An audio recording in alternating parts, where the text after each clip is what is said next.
Welcome back to another episode of FellowShipped.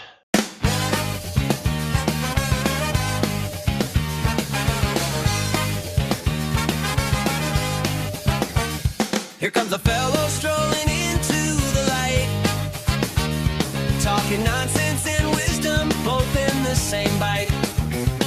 He tosses quick reviews like he tossed them last night, then claims it all counts as insight. Fellowship hits fast, none stays still. One man, one stage, one unruly thrill. Jokes drop, takes pop, all by his will. You laugh before you know the drill. So pull up a seat, try holding on tight. Fellowship keeps rolling and it feels alright. You know, I didn't have a cold open prepared this time. I'm more prepared than usual for this episode, but not as prepared as I could have been, because that's how I roll. As the time grows between the episodes, or just in general between my life and putting stuff out there, I come up with little segments and ideas for this show that just are worked on, held in reserve, and I think it's time I finally put some of them to use while I do my regular upfront talking to you, what we can bond over, what I can teach you, if I can teach you anything at all besides jibber jabbering. I think I'm starting to come up with phrases. I'm 3 episodes deep, and I've already got phrases. Jibber jabbering is what I like to do. A lot of people say yap. You yap. I figured I would start out on the content creation side, because that's what this is. This is content creation, and a lot of people know I post videos. They see them. I mean, a lot of people see them. Not to brag a little bit, but a few of my videos have hit the millions, and I'm sure a good handful of people can say that they might be one-hit wonders or two-hit wonders, and I've been there. I couldn't tell you how many, but a good few random ones have gotten up there from anywhere from 200,000 to 16 million views. But the thing is, with where I'm at, growth-wise, follower-wise, the question I get asked the most is, hey, how much money do you make? Do you make money doing that stuff? And I know I clarified some time ago that this was never about money. It's a passion project, always will be. That's verbatim what I said, and that is true. Do I make money off of it? Yeah. Is it a lot? Absolutely not. Monthly, if I'm lucky, I will see a couple dollars. I recently got mine for the month of December, I believe, and it was 39 cents. I did spend a lot of time editing in December rather than posting, and then following up with scheduled stuff, which has now launched into the new year.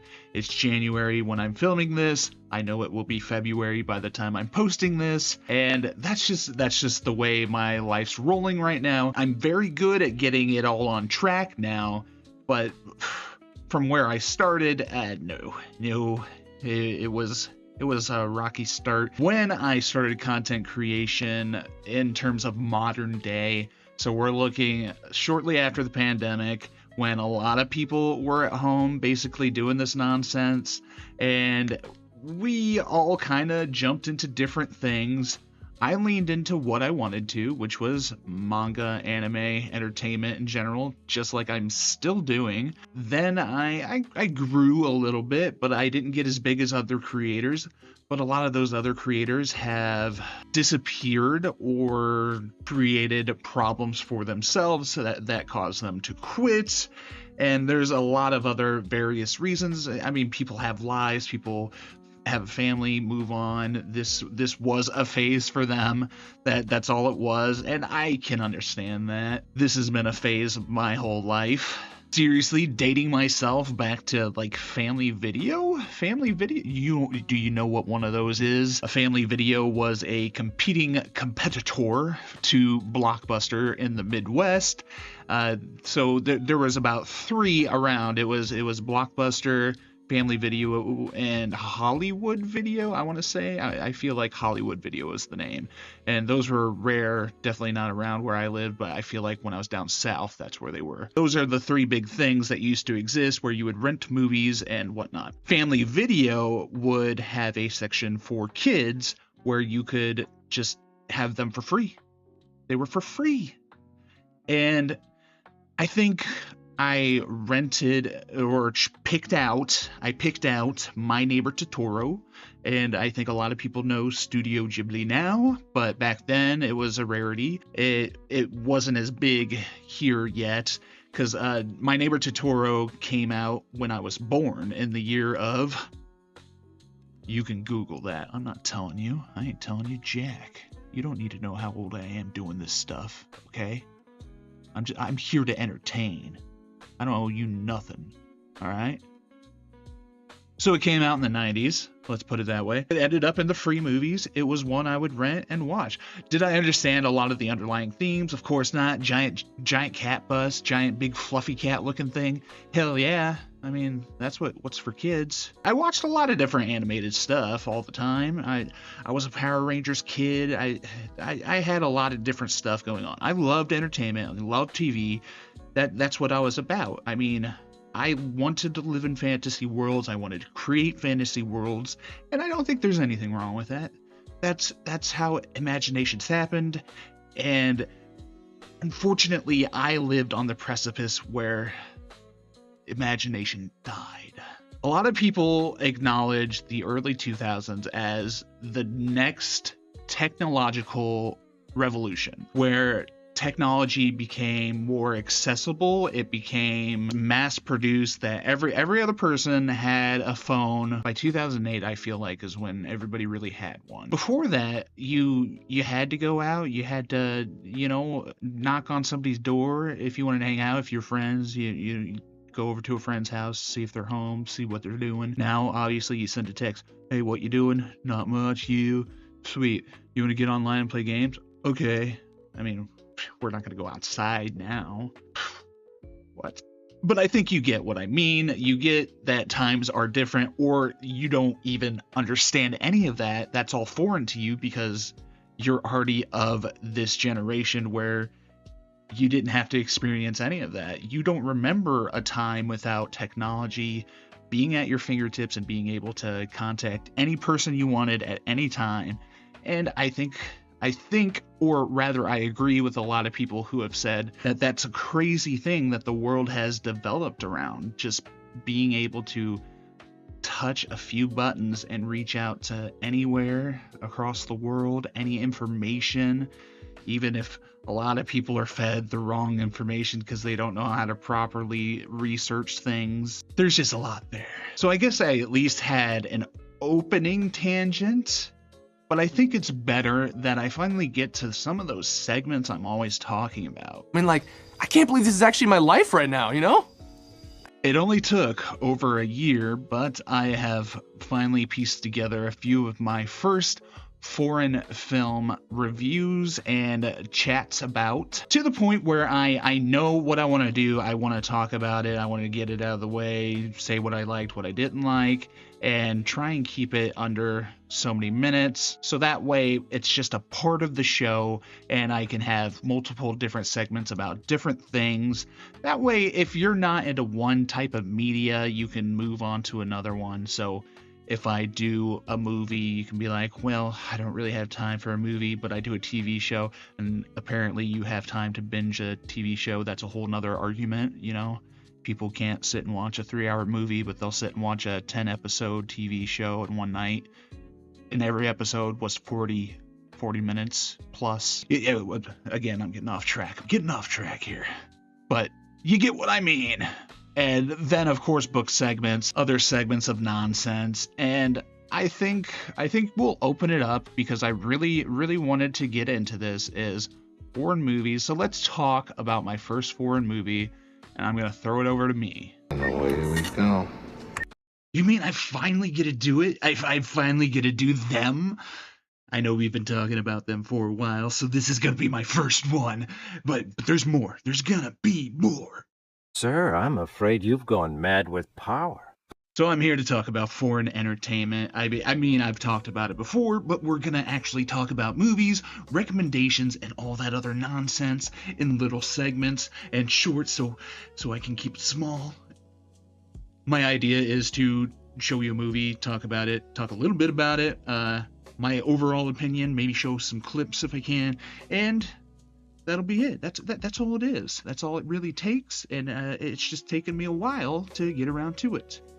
So let's begin. First up on our list is Monstrum. I knocked this out after wanting to watch it for so long. It's basically become a cult hit horror movie creature feature. And it is kind of an interesting take to talk about because the concept of the movie, even though I've looked at the taglines, I've looked at the descriptions online, the actual concept of the movie is whether or not a monster really exists, and I think they should have stuck with that, but spoiler alert, the monster exists, obviously. I'll just start from there. The setup. It's the 1500s near Joseon in South Korea, so kind of like the Middle Ages. And basically, the king has a right-hand man. The right-hand man walks during the plague. They have the plague, and he just can't agree with what's going on, so he takes a hike. Now we're in their present day, so about 10 to 15 years later. Plague had gone away, but now it's back, and the king is pretty sure his royal advisor is kind of responsible somehow by making up or infiltrating these rumors of a monster in the mountainside taking people out and spreading the plague. So he wants to get his guy back. His guy named Yun.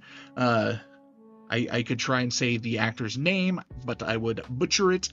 I really only know him as the lead of Detective D in the Detective D movies. I don't really know him outside of that, but I will say I really enjoyed his performance. I think all the cast did really good. It definitely has all the signs of a cult horror movie, and it's kind of an iffy subject for me because I really am not super into period pieces, but I have tried to get more so I could kind of experiment more and get a little bit more into them. This one I still liked. This movie itself, I would give probably maybe a 7 out of 10. I really think if you went in not knowing whether there was a monster or not, I think it would be such a better reveal. And maybe that could have happened when the movie was coming out. I don't know. It came out in 2018. I'm viewing it now a little bit later, but it's still good. It's still good. Again, I'm solid 7 out of 10.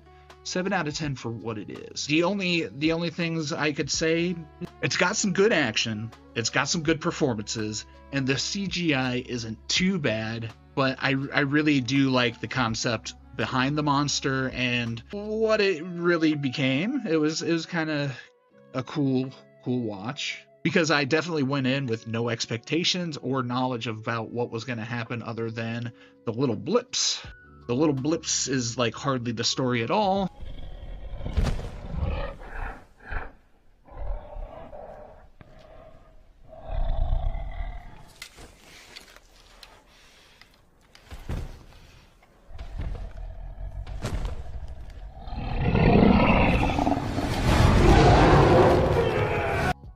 For a first segment, I feel like I've already gone on too long, and I'm gonna stop now. So, back to me. Did I do good, me? Did I do good? I can do better. I'll do better next time. I won't talk so much. Yeah, bud. You did good. Sure. We will make sure you're back on the show and can talk about more. Okay? All right. Well, You know, he's a little special. let's move on to the next thing. So during that segment you were away, I was thinking about the past. The past is a mysterious thing. No, I'm not talking about like some haunted past or going back into history very far. It's just like thinking about your childhood and what you grew up with to where you are now, or what shaped you as a person, and whether or not you're different. Because, like, of course I'm different, but I know I started making videos. I've talked about when I tried to restart a similar entertainment show, where that was in like 2016. I was always clean shaven and kind of goofy, awkward, didn't edit anything. I just kept rambling. Wait okay. But I actually started even further before that. Like, I want to say there's probably older stuff, but the oldest stuff online is at least 2008. And it's the same thing where I was always just like, I want to be in front of a camera. I want to be doing something. I want to be making something, whether it's stupid, whether it's funny, whether it's entertaining or not. I don't care. I just want to do it, and I want to make it happen. What's going on? How you doing? Come here often? You look like you need to party. I'm a freaking bat. Looks more like a wolf. Fine, I'm a freaking wolf. Freaking pirate. It's not a pirate. I'm a freaking pirate. It's not. It's obviously not a pirate. What pirate wears that? Any freaking pirate that wants to wear that. No. Yeah. No. Yeah. No. Fine, I'm a freaking robber. So I would do these random things and hit upload, and they still exist to this day. And I was just thinking about that. I do think that's crazy, because a lot of people, I think, get caught up in the how they're going to do it, why they're going to do it, and the effort it takes. And I just remember it being so low effort that I would just, again, press the record button and talk nonsense. And that's all I've done this whole time.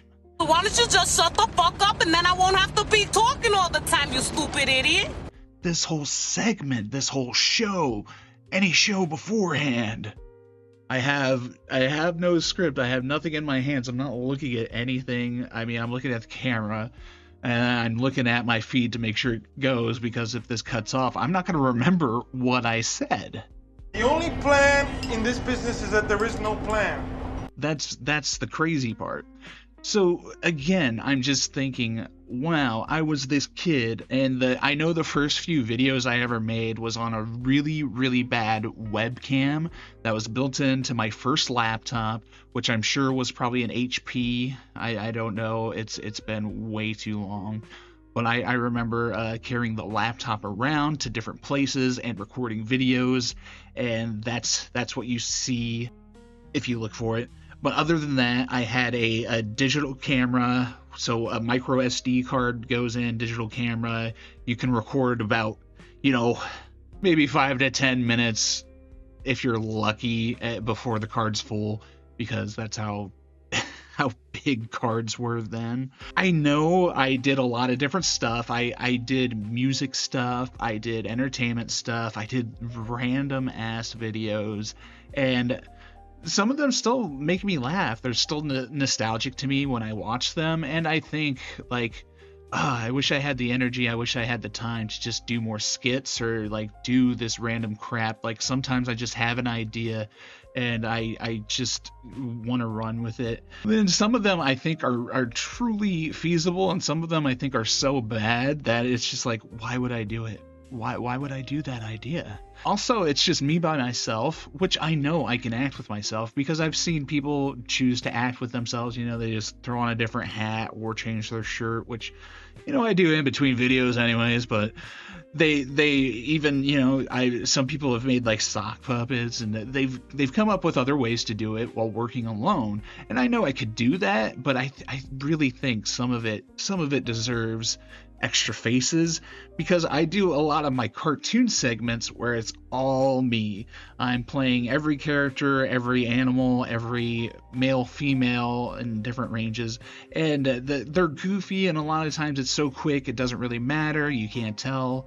And I figured I would show a little cartoon block to feature some of that. You can maybe hear some of it, and some of it will be funny, some of it will be stupid, because that's how I roll. Not everything is a life lesson. Sometimes I'm just here to be a silly little goose. So let's roll the clips and see if I like the segment enough to bring it back.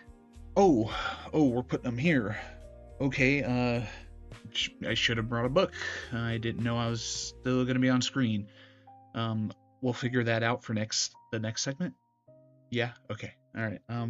Go ahead. We get a lot of crazies down here, usually hopped up on mana potions. Reports of a barbarian on the intersection between Spike Pit and Rickety Lava Bridge. Oh shit, you need to put on a shirt, sir. Give me your loot. When the human awakes in the morning, it is of utmost importance to greet them. Yes, Todd? How do we greet them? Excellent question. With our buttholes. In the ancient days before cigarettes. Oh, wanna stand around inhaling campfire? Oh, hell yeah. Damn, they look cool. You disrespect Russian mafia, you pay. Please, mercy. Ivan, finger him. What? Oh no! Wait, you meant cut off a finger? Yes? Oh, thank God. Alright, okay. Well, it is what it is.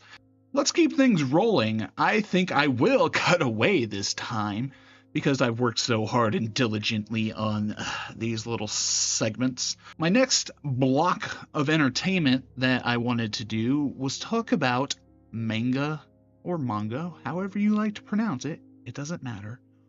UnHeardOfs, as in, you probably haven't heard of them because they're either too old or piles of crap. It really just depends. I mean, some things, you know, just didn't make it here, even though they made it, like, to completion over there. We'll just jump into it and see how it goes. So this is the first introduction of this section, so it'll be a little bit longer than what I intend them to be. On my side here, you're going to be seeing that I'm showing you my collection, and it's time to do some house cleaning. And I really have a lot of series I just don't touch or aren't interested in. They aren't current, they're outdated, or they're just not really heard of. And I thought it'd be more fun to get to the ones that aren't heard of. So I checked online trying to find a place to read it, and really you can only find foreign language prints, and that is Baron von Gong. This series, they're small. I mean, this is the smallest manga size I have, I think, and I really don't think I have anything else from Anime Works, which is who it's from. They probably don't exist anymore. But the artist is the artist behind the Battle Royale manga, and it's really an interesting story, and I don't know if it was all fully printed or not. I remember I picked up the volumes for really cheap back when Right Stuff Anime still existed and had their manga sales all the time. This one came out in 1998 or so. I believe that's when this version was printed for the English release, and really it's kind of interesting but kind of cheesy, but also has that classic anime feel. Essentially, the Nazis found a humanoid of some sort in the pyramids, and it turns out to be the next step in evolution for humanity that happens to be thousands of years old somehow, but they made this thing mates with other humans to create the next level tier. They're called Neo-Humes, and Baron Gong is the character's name. He actually was in love, had a great life, had all of that, until one day he and his love come front face with one of these Neo-Humes, who was very sadistic, took his way with his love, and now he vows revenge on all of them. It really is not that greatly written. It's kind of cheesy, some of it's kind of goofy, some of the panels don't really make sense, but like it's definitely of its time, and I think that adds to it, like the quality. So yeah, it has that cheesiness, but it also has something there where you're like, Yeah, I get it. This is classic. The art style is classic. It's reminiscent of everything from that time period, and it's very mature rated. There is some nudity, but very brutal gore and violence and swears up and down, because it is about eradication of peoples and all this other stuff. And it's very cliche 80s movie, if that makes sense, despite it being a 90s series. And that, I think, kind of makes it interesting, fun, and if you're able to find it to read, or you understand Spanish, because the only version I have found has been Spanish so far, unless you can get your hands on physical copies, then you've got some work cut out for you to find it. But if you find it, I think you'll have a little wild time. So expect more classic segments where I talk about unheard of or not heard of at all manga series that I'm basically putting into cold storage as I make room for new and popular series. Back to me. All right, there we go. See, not too bad. Good job, me. Yeah, this guy, hey, he's on to something here. He's getting things down. He's figuring it out. Trial and error is it's a thing. You know, I try new things, see if they work, see if they don't, and if they don't, I might just scrap it and move on to the next thing. Unfortunately, I filmed too many of these segments that I'm going to have to leave them in for now, and that is my collectibles segment. But you know what? Instead of cutting away, I think I'll do one right here, right now, live for you. So I know it's maybe odd. It's a little odd that I'm still collecting things, and the things that I collect might be a little out there. I mean, I don't think they're too crazy. I've got manga, I've got anime, I've got movies. I do get some figures, I do get some enamel pins. I like things. I think a lot of people like things, especially if they're shiny. That's why the pins. But I do occasionally see Sanrio, and if you don't know Sanrio, a lot of people just say Hello Kitty, but Sanrio is the overall brand. Hello Kitty is a part of it. And there's a lot of characters I like from it. You can thank Hello Kitty Island Adventure for that, probably. I like their designs. They're cute. They're fun. They're little mascots. It's always fun to have a little mascot around. The last time I was at a store, it was a Walgreens, which I'm surprised I am finding such products at Walgreens, but they're everywhere now. And they've really been around since the 80s, so they've been around for a while. I found this 2-pack of Hello Kitty and Friends, and there are a lot you can get, a lot of different ones. Mine specifically is a Tuxedo Sam and Cinnamon Roll, because I really wanted a Tuxedo Sam figure because I don't have one yet. I've got all the other ones I like in some shape or form, just not him yet. And I'm tearing it open. I ain't being one of those people that keep it not in the box.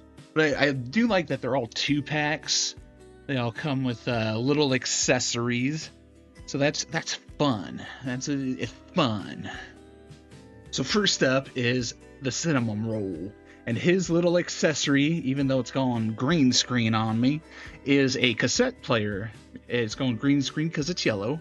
But he's cute. He looks good. It feels solid. Feels like a solid little figure. And he can go up top on my desk. Alright, and the Tuxedo Sam figure. Oh no, his beak went green screen. His feet. Oh man. And his accessory, which is a boombox, is green. So it went green screen. Alright.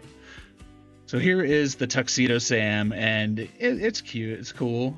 It's cool. He's going to rock out. He's going to have a party. He's going to jam. And it's the first little figure I have of him. And I think it'll look good. And that was a live segment of Collectible Corner. I think I want to call it Collectible Corner is what we're going with. So yeah, fun. There's fun and games and good times.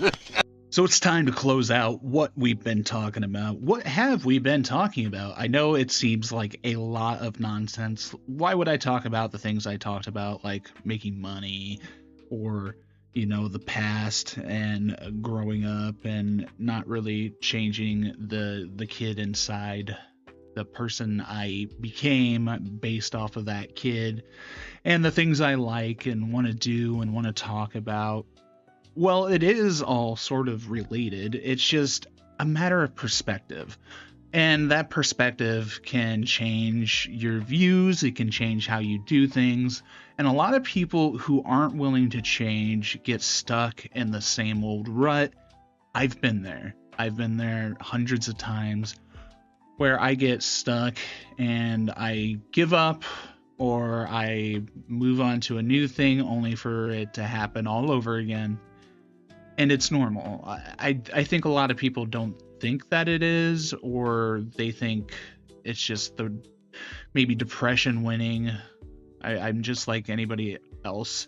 People who say they never get depressed, I don't believe it. Everyone gets depressed about something, even if they don't know what it really is. Sometimes they just get those feelings. And it matters because everything I do, even right now, even what I'm doing right now, it takes energy. And that energy has to come from somewhere. It has to come from some idea, some want, some dream, something to strive for. Yeah, this depression thing is separate, but I'm saying there are always going to be obstacles that try to bog you down, try to keep you down, and sometimes they win. I don't think a lot of people get told that or hear it enough that you're not going to win every battle you try to fight. But laying down and dying is not the answer. If I did that, I probably wouldn't be here myself after all this time. I know that the more I do, the more I try, the more I learn, the farther I can go. And again, I know a lot of it's about harnessing something you really want deep inside of you. And that's kind of why I chose a childhood story, or talking about how I filmed growing up and how it's always kind of been present in my life, even though I'm only really making an effort right now to expand and go further than I ever have before. But that's what it's all about. It's about taking those little steps to make something bigger way down the line. I think it took this long for me to really realize that, and that's something I feel worth repeating for others. I know I'm no life coach. I'm not the best advice giver, but I've had experience with various things. I am every damn day, I am getting older and getting some knowledge about how things are and how life can treat you as an individual. Of course, other people have it worse than others. It's not a competition. That's not what it's about. It's just, I want to stay positive for one. And if you're struggling to find the positivity, then you need to focus on what you want. Because I think sometimes when you really want something, you find the right motivation, whether it's out of positivity or spite.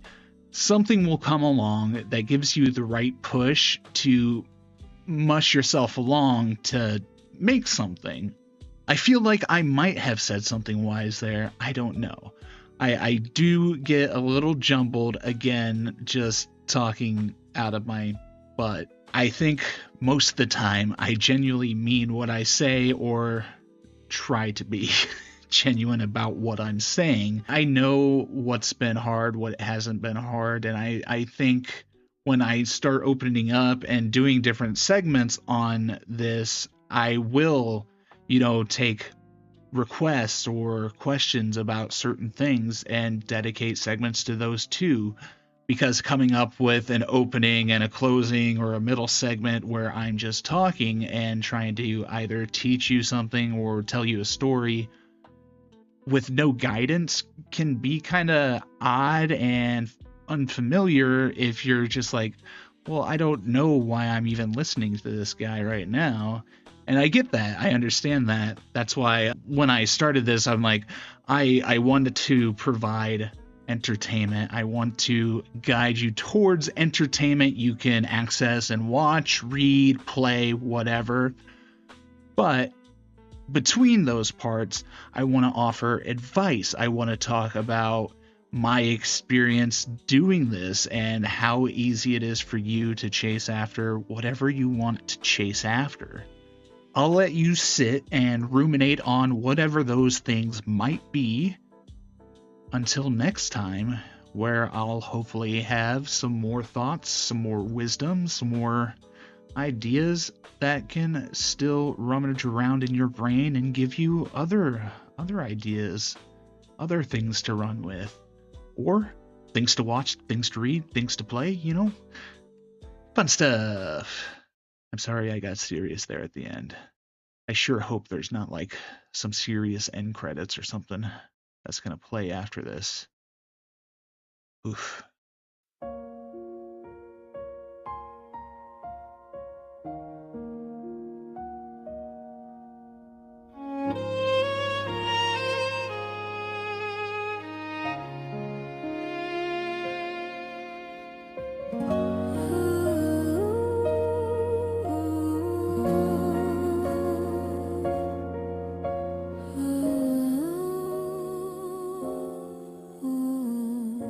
Thank you for coming to the show.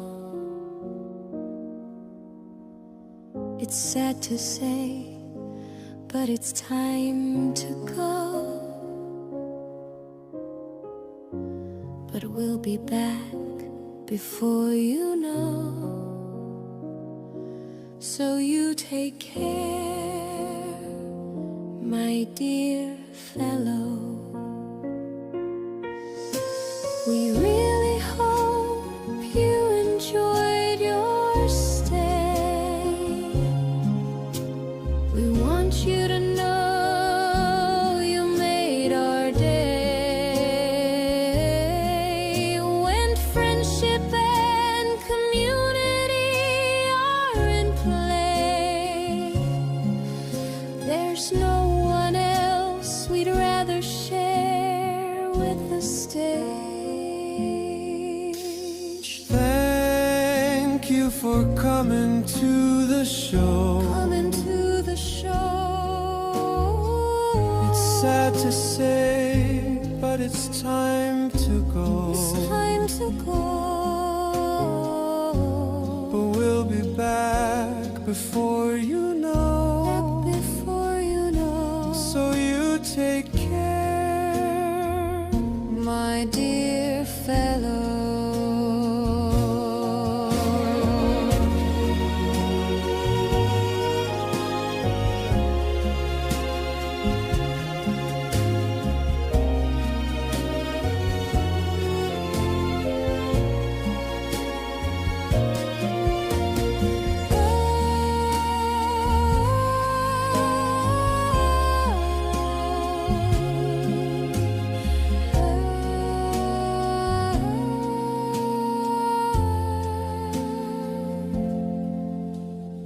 Thank you for coming to the show. It's sad to say, but it's time to go. But we'll be back before you know. So you take care,